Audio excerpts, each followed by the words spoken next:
First time in Essen, and this is yet another foray that we are going to undertake into Spiel to do more interviews with game designers, publishers and distributors about their new releases and their old ones. They also have a place in this DVD and in GMS magazine. Welcome back to another installment of the GMS magazine Spiel interviews.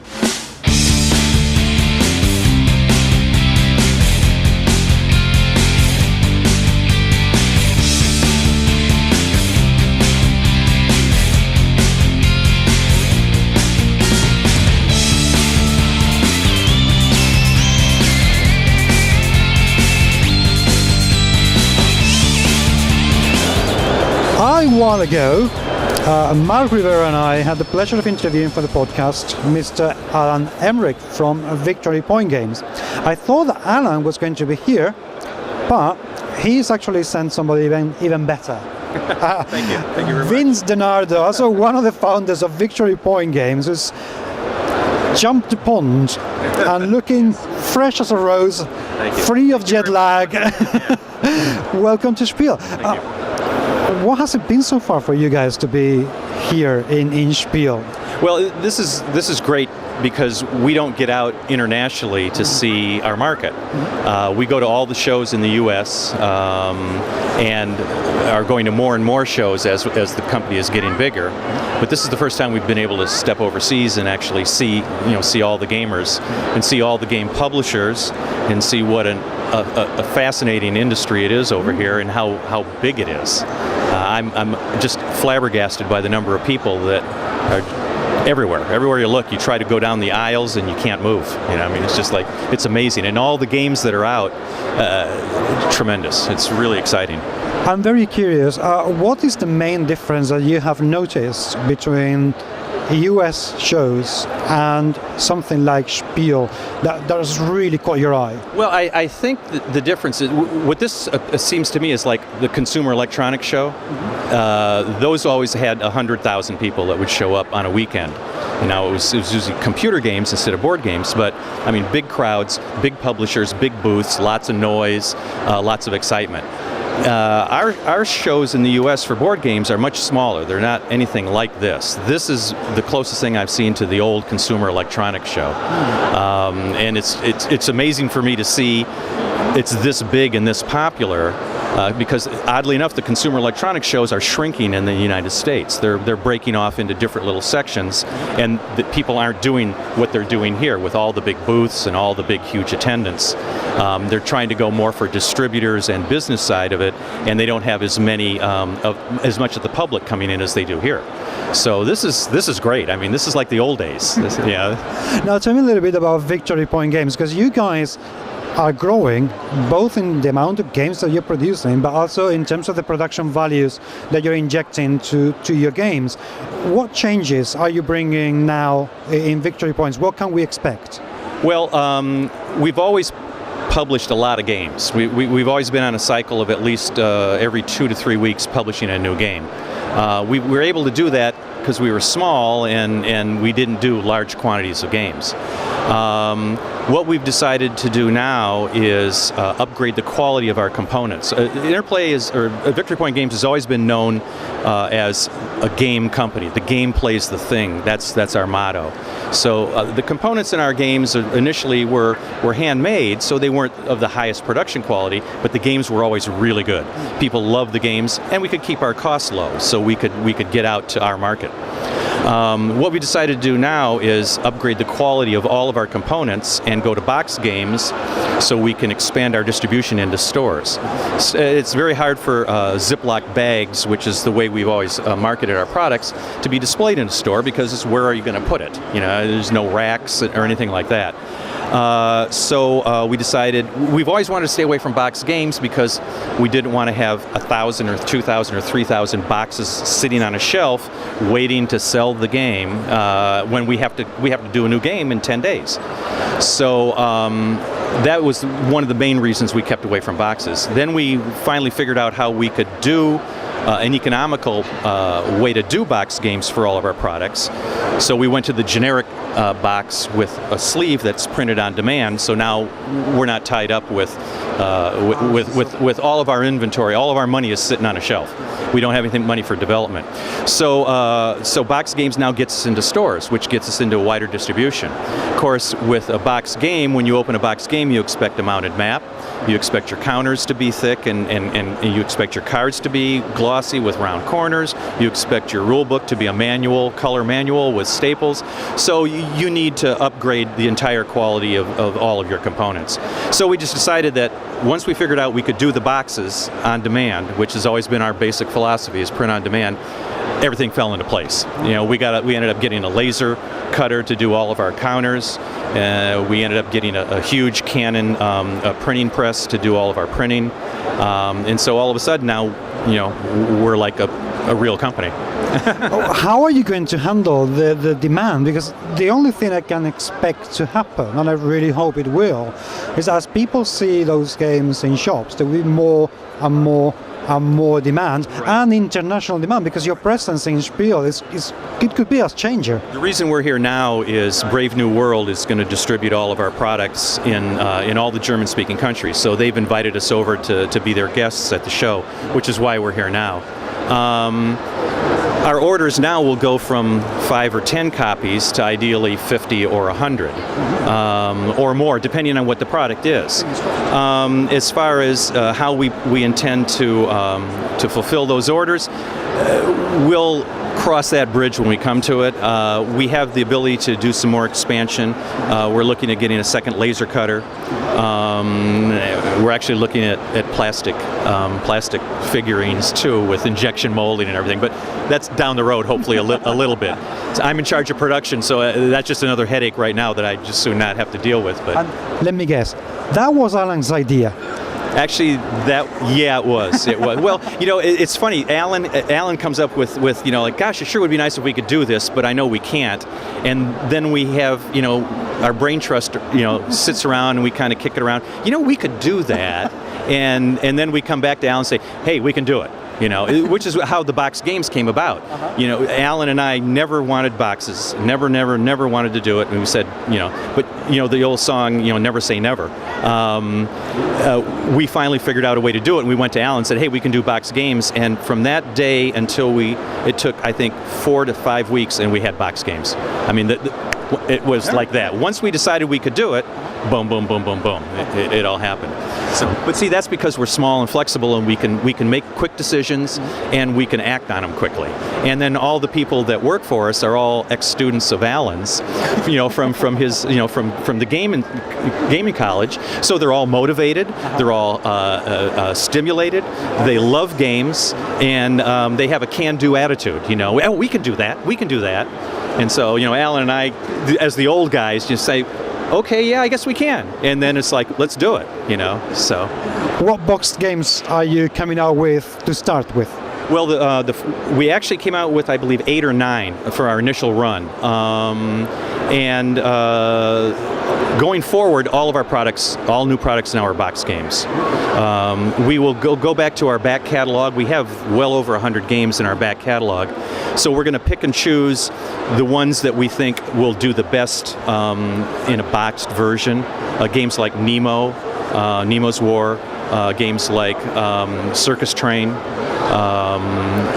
anything that really would have a good market in a store in a box version, we'll go back and pick those up. Or games that really cry for, hey, we can do even more. Look, we can have better counters, we have better cards. Dawn of the Zeds version 2 is coming out in the next probably, don't quote me on this, but six weeks maybe. And so, it's games like that but we can't do the whole back catalog. We'd like to, but it takes as much effort to do an old game and rev it up and bring it up to speed as it does to create a new game. So, and going forward, we have to create new games. So it'll be a pick and choose, pick the best ones from the past, and those are the ones we'll bring back from the old catalog. We're so small that we're very flexible. So, there's so many things that are opening up. We're now actually, we're laser cutting counters for other companies. We're looking to actually produce products for other individuals, someone that has a game that they want to publish. Whatever state it's in, we can take it and get it out, and then eventually we'll be able to box it and get it in through our distribution network. So we're looking to be kind of a one-stop shop, that whatever you need done, we can do for you. And that's something that I think we'll grow into in maybe the next 18 months to 2 years. Everything moves very quickly when you're small. You can make quick strides. So. Well, I really hope that very quickly you have an immense success. I hope that Spiel is good to you guys and that you sell thousands. Very good. This is going to be very good. We're going to really support this in the future, and we're already talking about doing some German versions of some of our games now, and releasing new titles at Essen, for Essen. Yeah. Thank you very much indeed, and all the very best. Thanks. I appreciate it.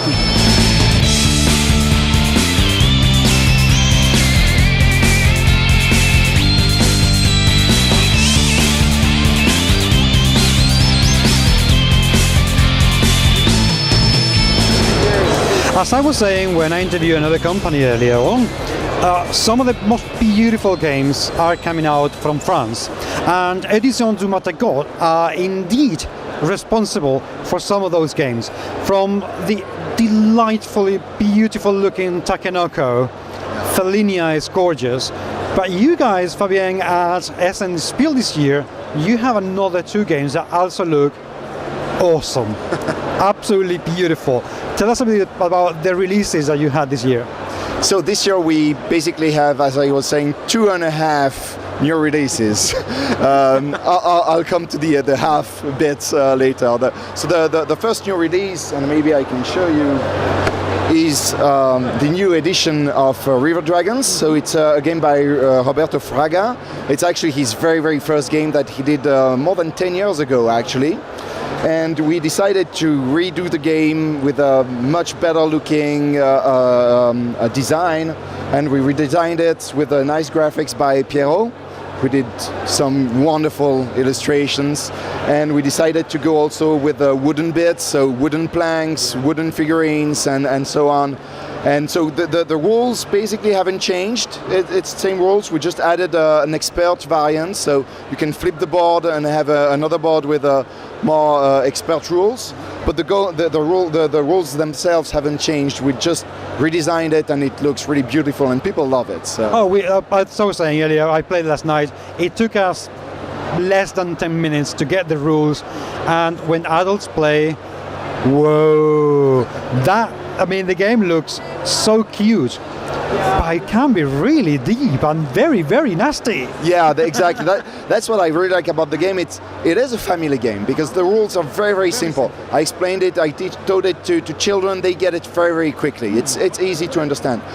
And then when you play it, there are 2 levels. You can play at a level with your family, with your kids, and it's pretty fun. It's nice, but not that mean. And when you play with adults, then it gets really nasty. You're gonna take planks away from other people and try to prevent them from winning the game. It gets really, really fun. So. That's excellent. What about the other releases that you had? So the second game we have is our big and heavy game called Kemet.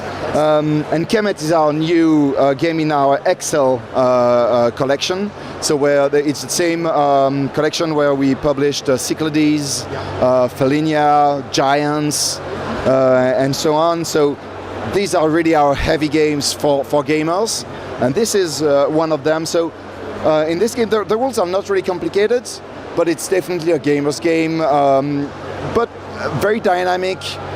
The game is quite short. It's probably an hour and a half when you know the rules. So very, very dynamic game, very fast-paced, and it's all around battles. So it's really a game where you want to fight for area control.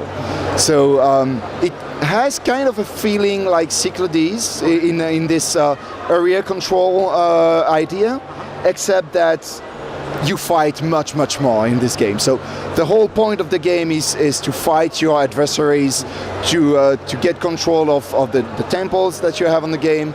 And the thing is, the game system is that when you win a fight, you get a victory point. So it's really, the game encourages you to fight. So very, very nice looking game. That's what we like doing. Nice figurines. Maybe I can show you some of the miniatures we created for this game that look really, really awesome. So we have all these creatures that you can hire in your game. So this is the Scorpio of the desert. Very, very mean creature that really increases your attack and your damages. You have the Imperial Elephant, also very nice figurine, a nice creature that will help your troops defend themselves, and so on. We have the Phoenix, the Sphinx, and so on. So very, very nice looking creatures. And all the game evolves about, well, in this game you play the role of a god, which is nice. I mean, it's always nice to be a god. I like it.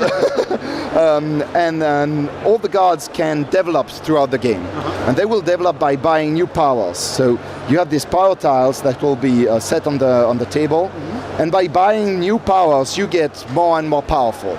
And the interesting idea is that there are 3 schools of powers, red, blue and white, which correspond to the pyramids that you will have on the board as well. And these will define 3 very, very different strategies of playing the game. So you can play a defensive strategy, you can play more offensive strategy, you could play a strategy based on resources management. So it makes every game very, very different, because you can tune how you want to make your god evolve in the game, which is very, very nice. Now, you were mentioning earlier that one of the games that you wanted to release is not here. Yeah, exactly. That was the big disappointment this year, as I think every year something happens. It happened to Room 25, and that was really a disappointment. Room 25 is a very, very quick game. It's a semi-cooperative game. I don't know if you've seen the movie Cube.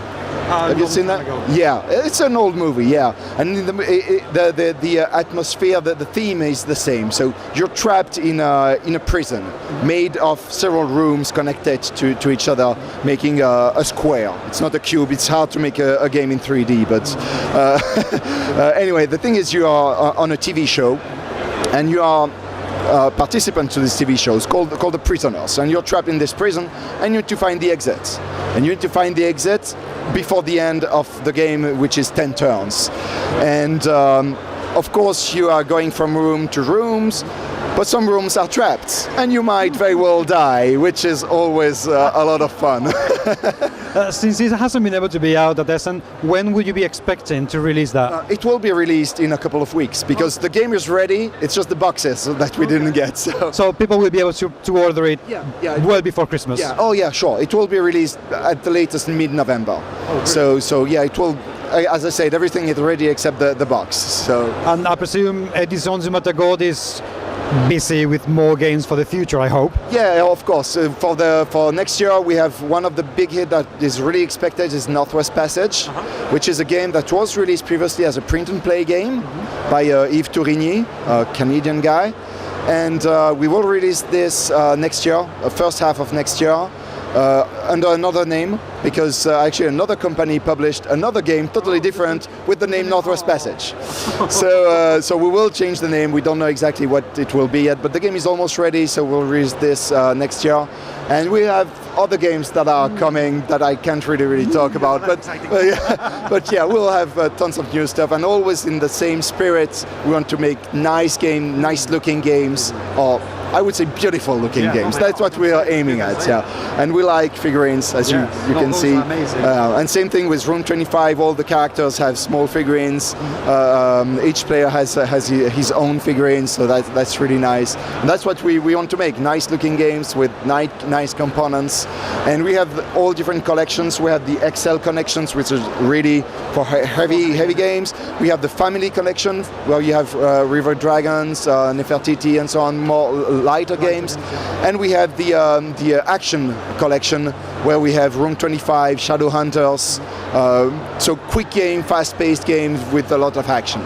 Well, best of luck. I really hope that your games arrive on time. Look forward to seeing that one, and look forward to more stuff from you guys. It would be great. Thank you very much, and I'll be very glad to show you our next releases. Thank you. Thank you.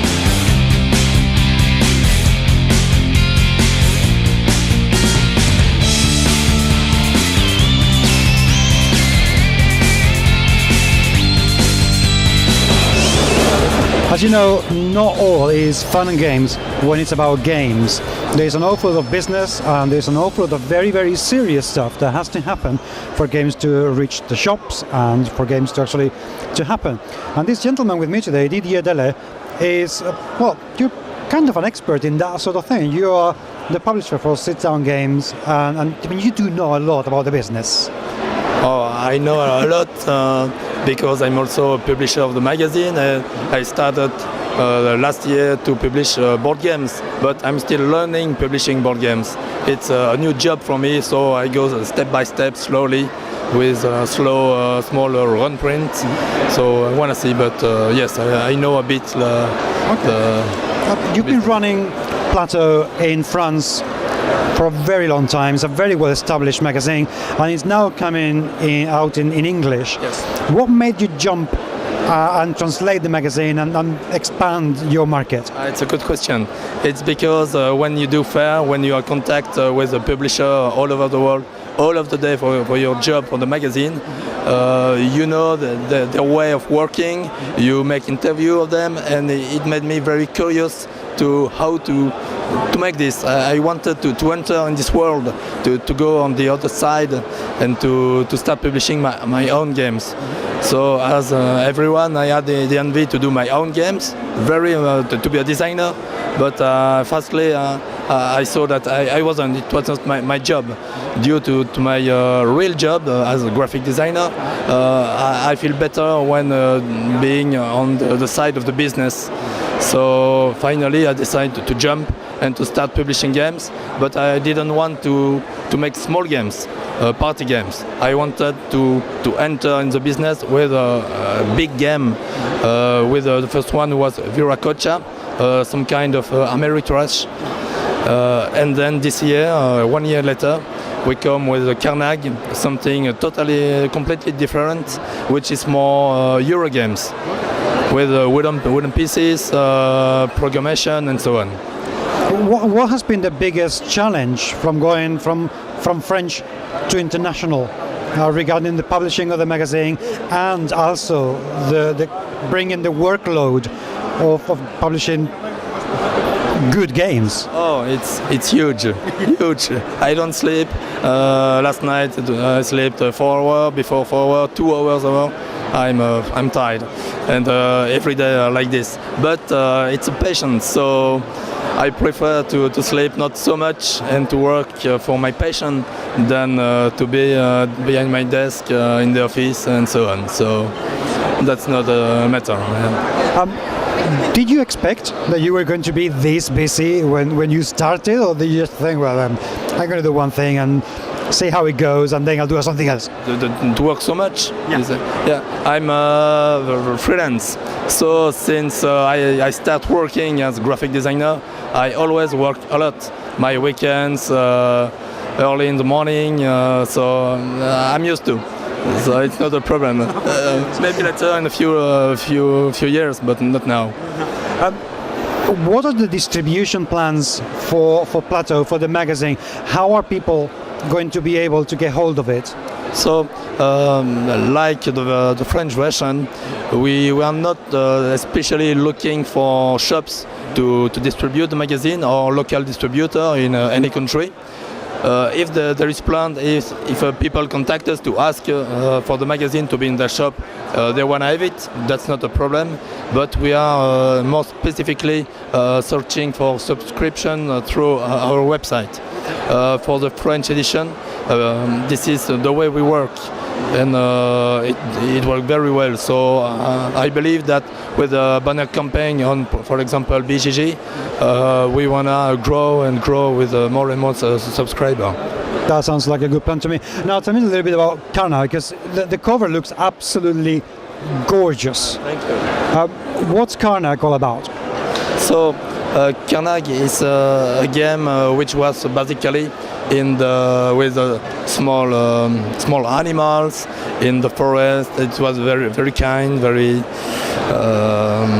kind, yes. And I said to the designer that I prefer a stronger theme. So we went to Druids, fighting against creatures coming from the another world. and you are trying in the forest to catch the monsters by programming the action. And of course, like this kind of game, you program everything you want to do. It is not possible to do everything because we are too much to do the same thing. And you hope that all your programmation wanna run correctly. But sometimes there is something go wrong and everything collapse. Yeah. Sounds pretty fun. So you think a lot around the table, but players love very much to have a strong team with German mechanic. Even if the designer is French, the publisher is Belgian, but it looks a bit like German stuff. What's the distribution for this game? If people want to buy them, where can they get hold of it? So we are still looking for. We have a small run print. We have contact for Canada. I think it's done. It's not a problem. Maybe in USA. We are still to discuss. A test with a distributor in Germany. But other countries, generally people have to contact me directly through our web shop. And your website?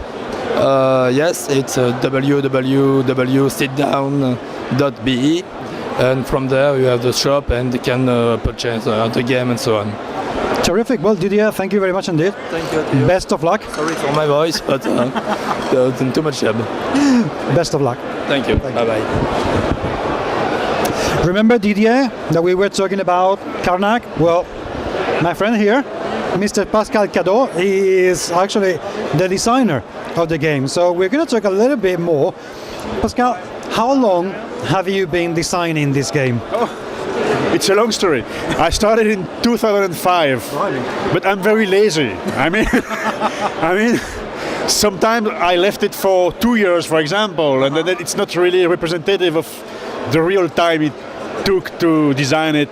And sometimes it stays. I send it to an editor, for example, for a possible publisher.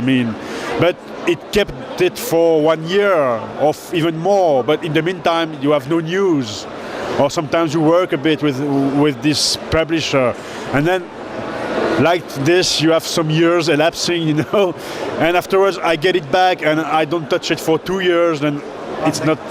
But let's say the first idea of the game in 2005. What do you like about the game? What do I like? Yeah. Nothing. I'm kidding.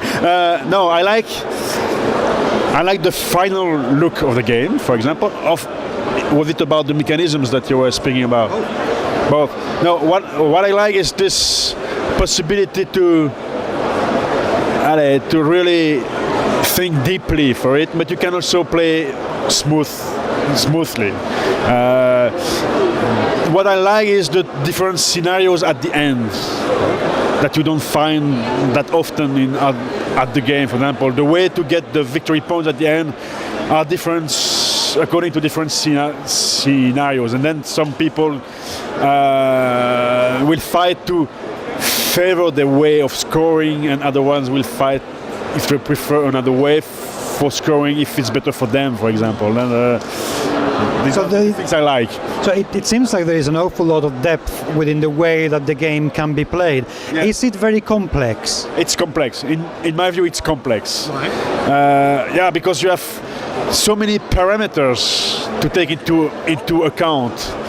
You have to think about on your cards you have. You have to think what the others will do. The order to perform the action is very difficult to apprehend the first time, for example, because some are blocked. You play the next one and you come back to the former one, etc. And sometimes it's very complex. You have to take into account a lot of things: the position on the board, the actions of the others, a lot of things. I cannot explain everything in one shot like that, but okay. Now, and also, as you were mentioning earlier, it looks absolutely beautiful. The game looks absolutely I'm gorgeous. responsible for it. Did you have a say in that? How do you choose the look and feel of the game?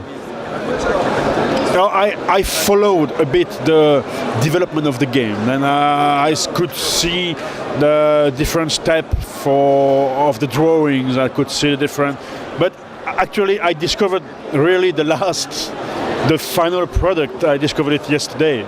Really? Yes. But are you pleased with it? Yes, it's really nice. I love the artwork, and I love the special pawns, for example. They are very specific for this game. It's a kind of signature for this game. Yes, I like it. What plans do you have for the future?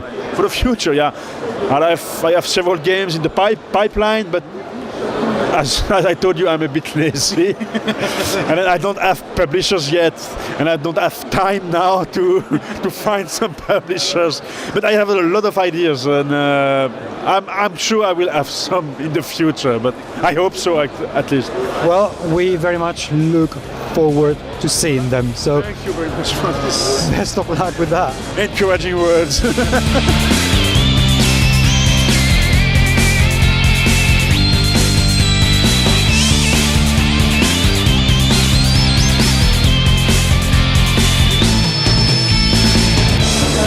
You've heard his voice in the podcast, you've seen his games in the unboxing videos we've done with Pret-a-Porter, and now I have the pleasure of meeting at last Ignacy Trevicek.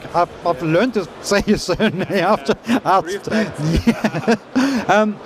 Right, Robinson Crusoe, you're really busy. Yes, we are. And the whole year of work is now paying off. Yes, this is the moment. Yes, we're waiting for a whole year. Yes, for these 4 days. And people are coming and asking about the game, saying that they saw the videos I showed, yes. They read the blog I wrote, yes, and they buy the game, yes. That's great. Now, Robinson Crusoe, I just saw you doing the demo to some members of the public. It seems like it is a really involved game from the design point of view. You told me when we were recording the podcast that, oh my God, a year of Robinson Crusoe, I just want to step away. I'm beginning to understand why, but for those of over there who are not in the Spiel, tell us about Robinson Crusoe and how does it play, what is it all about? Yeah, basically it's an adventure game, yes. You got castaways, and it's an extremely with a strong team game. You explore the island and discover the treasures and discover new terrain tiles. You build your own camp with the palisade, with the roof over your head that will protect you from the bad weather. The palisade protects you from the wild animals. You build a weapon so you can hunt animals, yes.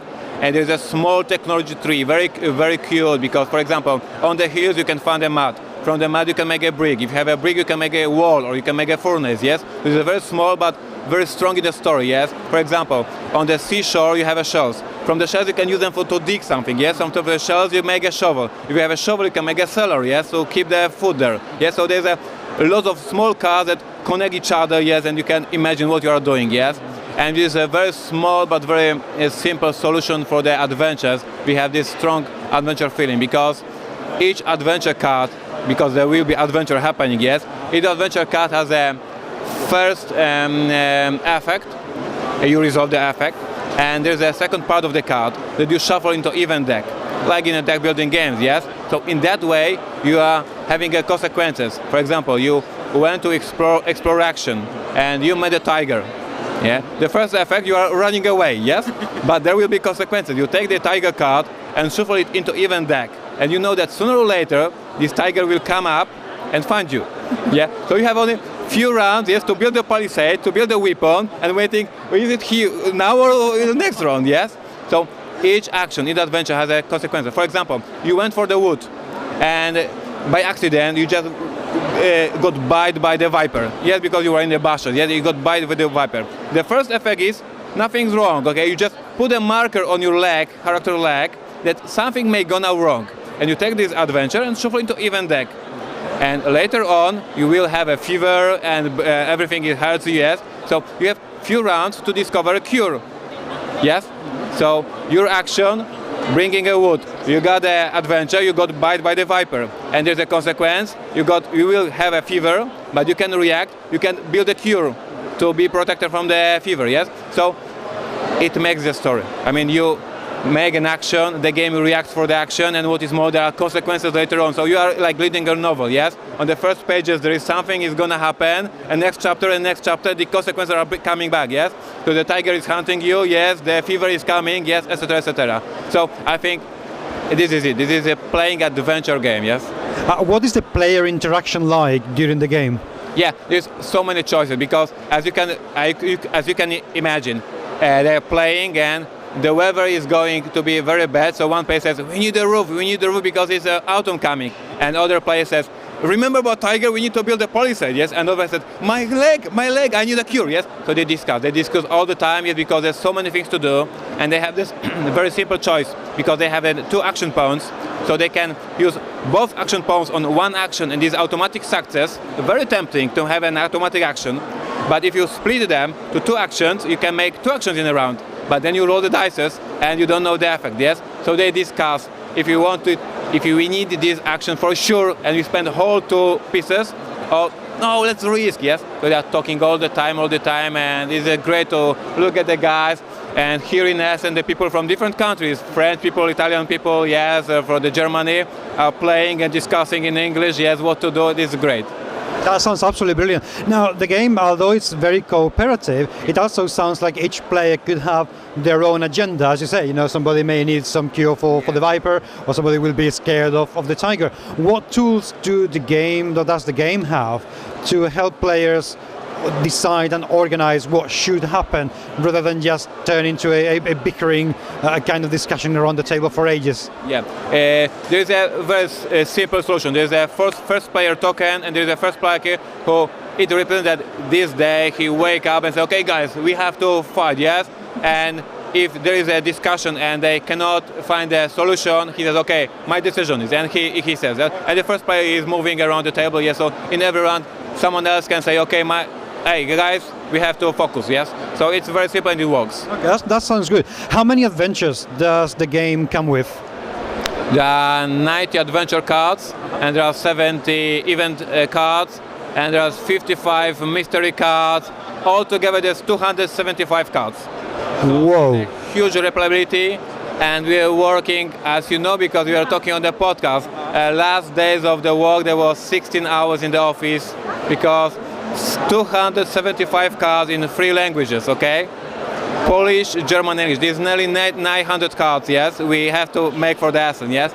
So it was really, really hard when I was before the podcast, yes? It's a big replayability, yes? And there are 6 different scenarios inside the game.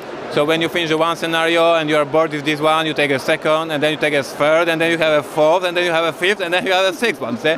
So yeah, it was a basic, as I told you during the podcast. This is 1 year of work. I mean, this is not my hobby, it's my day job. I go to the work for the 8 hours, yes, and working on the game. And it took 1 year, yes? So you can imagine how much time I spend and how much there is in the game, yes? No, I can imagine. And I have to say, it looks absolutely lovely. I do like the board. It has a very simple, very muted palette. It's very, very clean. How did you decide or choose the look and feel that you wanted for the game? Yeah. Because I'm a gamer, I look for the blogs for gamers, yes? And I found a blog of one of a gamer who makes his own versions of the games just for himself, because he is an artwork manager in some company, yes? And I loved his blog and watching his projects only for his own, yes? And I asked him, do you mind working with me and making my game, but not after the publication, but before I publish it, yes? And he said, okay. And so basically this is a guy who basically started to make the games for his own, and he's make an amazing job. And I said, okay, we want you. And he did it for us, and yeah, I am extremely satisfied with the look of the board, yes. No, it looks, from the art direction point of view, it looks absolutely gorgeous. What is the availability of the game after Spiel? Because you're selling like hotcakes. Yes, we almost sold out right now, yes. And I think that the game will disappear for a moment before the new print, yes. But Zeman Games will do English edition next year, and I think they feel the pressure that they have to do it quickly, yes. We think that there will be also a French edition, and I think the publisher thinks that they have to do it quickly. Yes, so yes, we are working with the publishers to make a foreign edition because the game has a really good buzz and good hype, and people, what is important? People are playing and they like it. Yes, they go to the Board Game Geek booth. There's a stand that they can vote. Yes, so they vote and they vote for us. We are quite high on the Board Game Geek, so this is nice for me because I spent a whole year working on the game, and now I see people smile. Yes, they have fun. This is so much important. Yeah, and I think it is fantastic because the reputation of your company is growing and growing. So, Ignacy, thank you so much for your time today. I'm really so pleased to see that you're doing so well. It's lovely to see, and I hope that you really sell out within minutes. I hope so. I will be so much happy. Yes, because it will be a very good end of this whole year of work. Yeah. Brilliant. Thank you very much. Thank you. Thank you.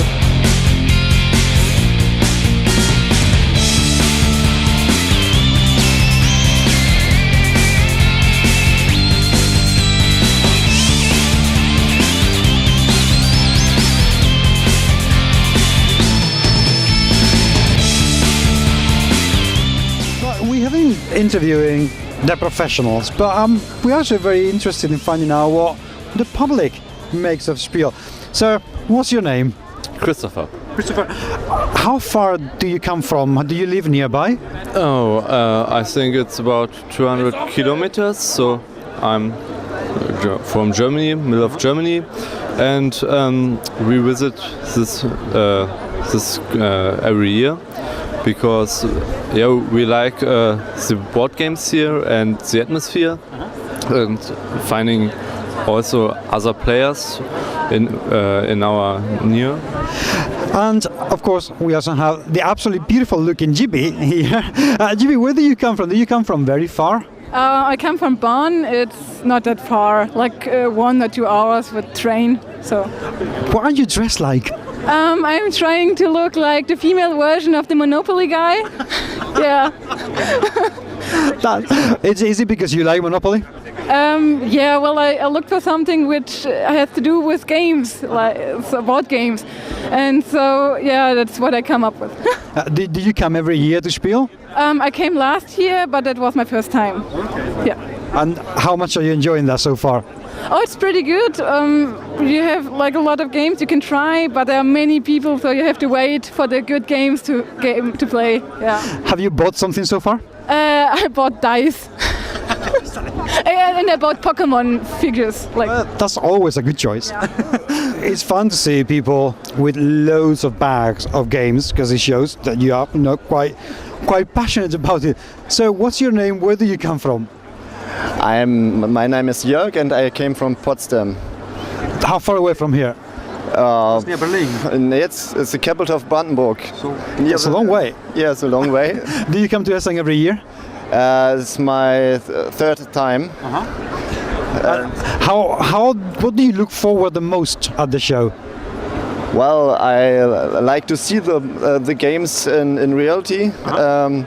Because when you see magazines or in internet platforms or something, you don't know about the games, and so at this point you can play the games, you can see all the rules, and so. I just had to interview these guys because you guys look absolutely amazing. Why are you dressed up? What are you doing here?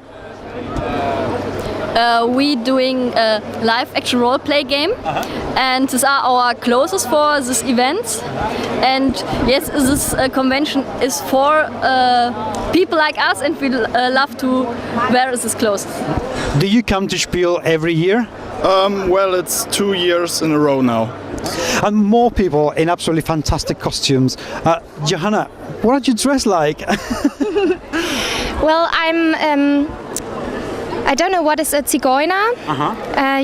People who make journeys and a gypsy. Do you dress in Spiel every year? Yes, and on the role-play convention in Cologne every year I do live action role-play, and this is my character. Yeah, and the character is named Kix. cookie. Yeah. That looks, I mean, it looks absolutely beautiful.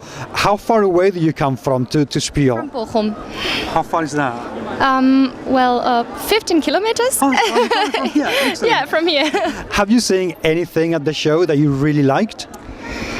Well, actually, I have to say I work and I sell meat, honey, wine, and I didn't see anything. But you've been very busy. Yes, I am. This is my first break. Oh, wow, okay. Yeah. And of course, part of being members of the public are aspiring game designers who want to get published, like the gentleman that I have with me at the moment. Now, tell me a little bit about you. What's your name? Where do you come from? Justus Bach, coming from Hamburg, Germany, up north. Yeah. Do you come to Spiel every year? No, first timer. And why selling your game in Spiel instead of going to a distributor? Well, it's one of the biggest fairs that you can have. It's internationally known, and yeah, well, some people from all over the world are around here. The big production companies are around, so this would be the best place to start. Any luck showing your game? Have you got much interest? A little interest, yeah. Not enough, unfortunately. Well, maybe one for next year. Have you bought anything? Have you seen anything that you liked? Yeah, plenty of. Look at the back. we bought plenty. We've seen plenty of beautifully designed games and new ideas, things I liked and loved and bought already. So story cubes, for instance, are around, and yeah. Excellent. Well, sir, thank you very much indeed for your time. Hope you enjoyed the rest of the show, and best of luck with your game. Hopefully one day I'll interview you as one of the designers. Thank you very much.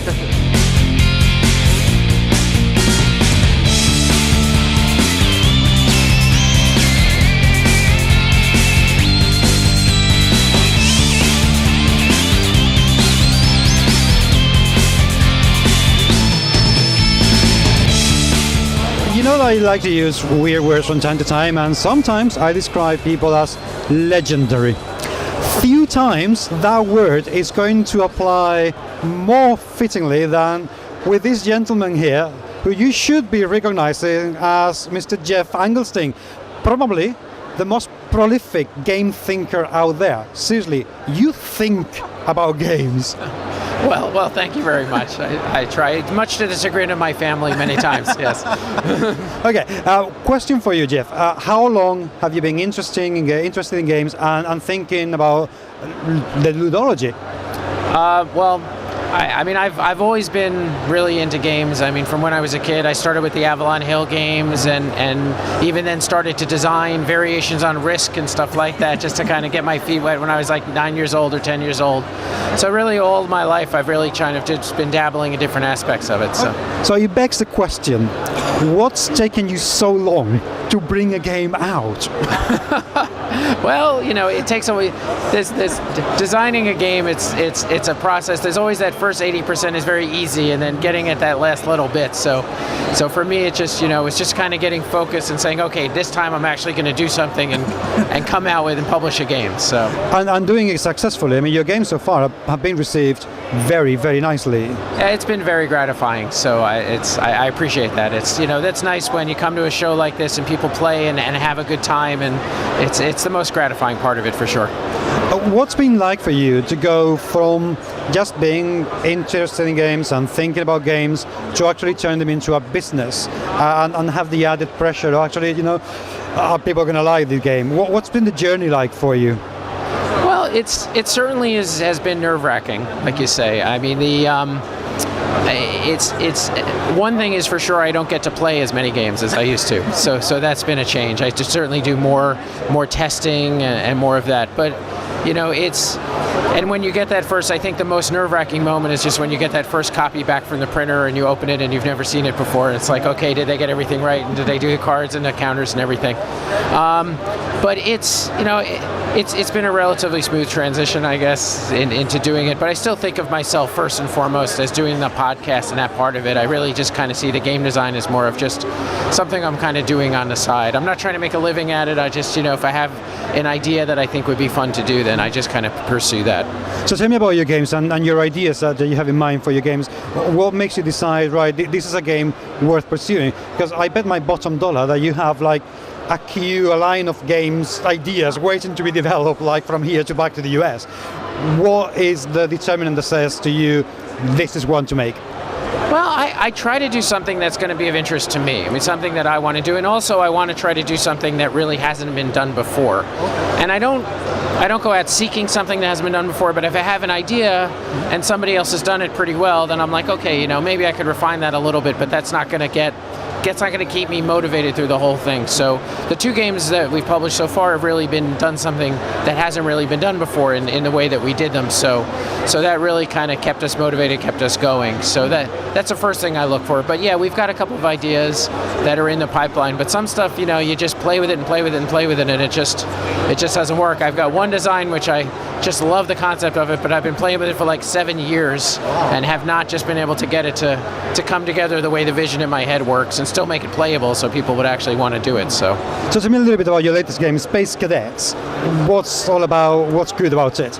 Well, Space Cadets, it's a purely cooperative game. There's no traitor, although sometimes people do such a bad job you think that they're trying to be a traitor, but there's no actual traitor. And you're the crew of a starship flying around the galaxy trying to accomplish your mission. So the game comes with 6 different missions and each have different goals. And each person is one or more jobs on the bridge. So one person, you could be the captain and weapons and shields and sensors. But then each one of those things is a fun little mini game that you have to play. And you have 30 seconds, everyone has to do their mini games basically at the same time. So for example, engineering has to allocate power to all the different stations, but they do that by taking these dominoes and matching them in different ways with different symbols of the different other stations to form power. Weapons has to do like little puzzles, like little Ubongo puzzles, to load the torpedo tubes, and then they'll flick a disc to actually launch the torpedoes. Your helm is like has to play these direction cards to maneuver the ship.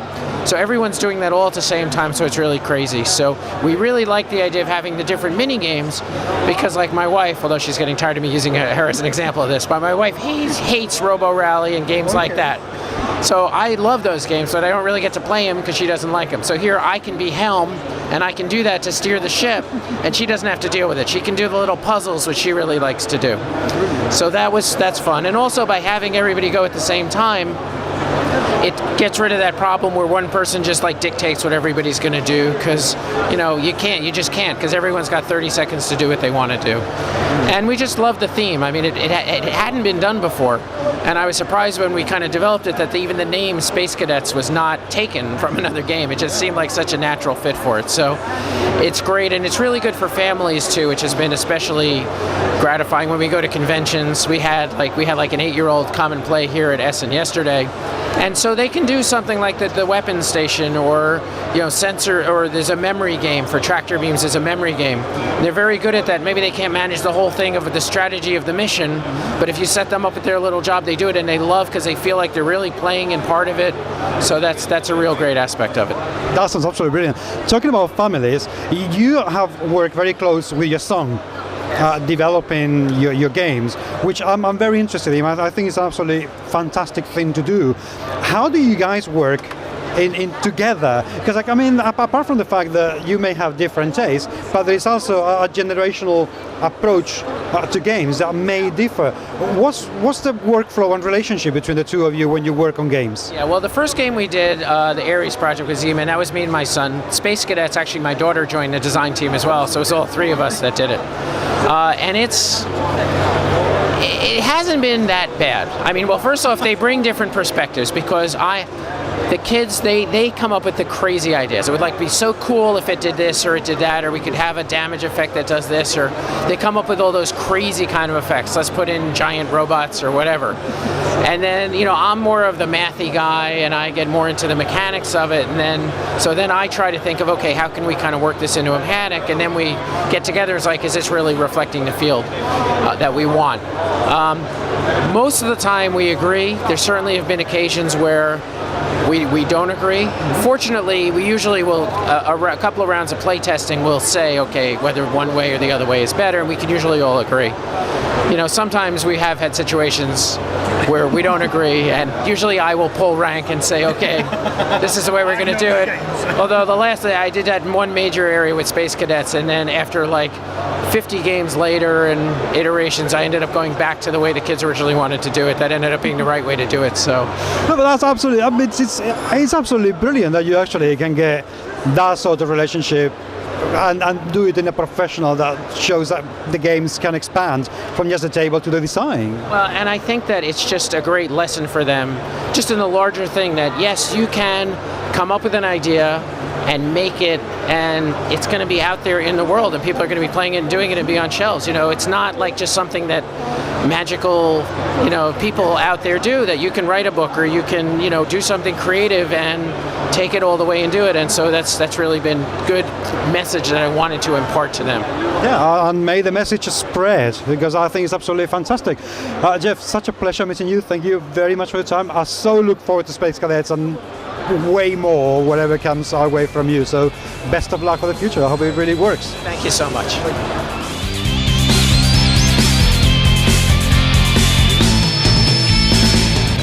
And this is the end of another busy session of interviews we've been conducting like maniacs, I tell you, like absolute maniacs.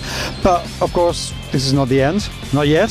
So look forward to the next installment of GMS Magazine at Spiel 2012.